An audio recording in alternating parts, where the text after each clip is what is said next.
Hey everybody, Scott with Confidence Coach here. I was thinking today, talking with a client about fear and how fear is oftentimes a mask for our desire or what we really want out of life. And if we could learn to live or function or take action while we're still afraid, what could be possible? And it made me think about my childhood and my struggles in school, being a dyslexic kid in the 60s and the 70s, how difficult that was. And it got to me thinking when I got off, how did I do that? I had to do second grade twice. I oftentimes got the lowest marks, D or an F, in my class. I oftentimes failed in front of my teachers in class academically. And so how did I show up to school for 13 years, pretty much every day, and knowing that fear was right there, at the door, growling, so to speak. How did I cope with that? And as I think about that, a couple of things that I did that you can do that really worked well for me. Number one was I focused not on my own fear, but on other people and how I might serve them, support them, encourage them, be there for them.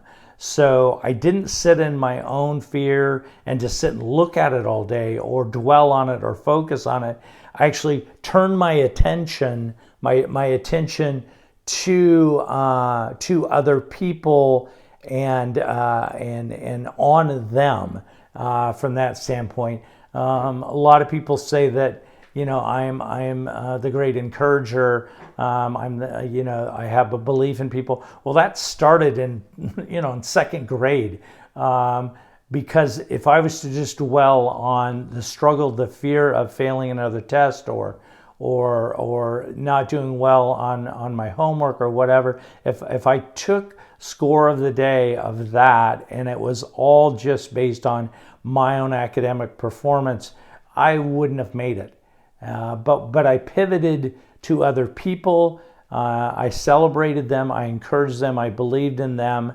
I found joy in their success and their achievement, and it served me very well. It got me through for that 12, 13-year stretch. So think about that. Maybe that serves you. We've been having some great conversations around that, but that's my own story, and it was very effective. A way of something you can't change.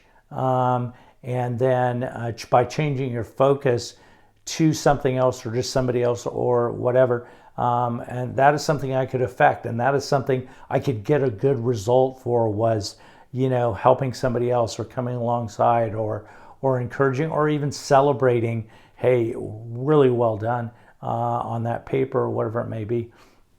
That's the way I dealt with it, even as a little person, even as a teenager, still really effective today. So hopefully that insight helps you. Once again, let us know what you think about that. Scott with Confidence Coach.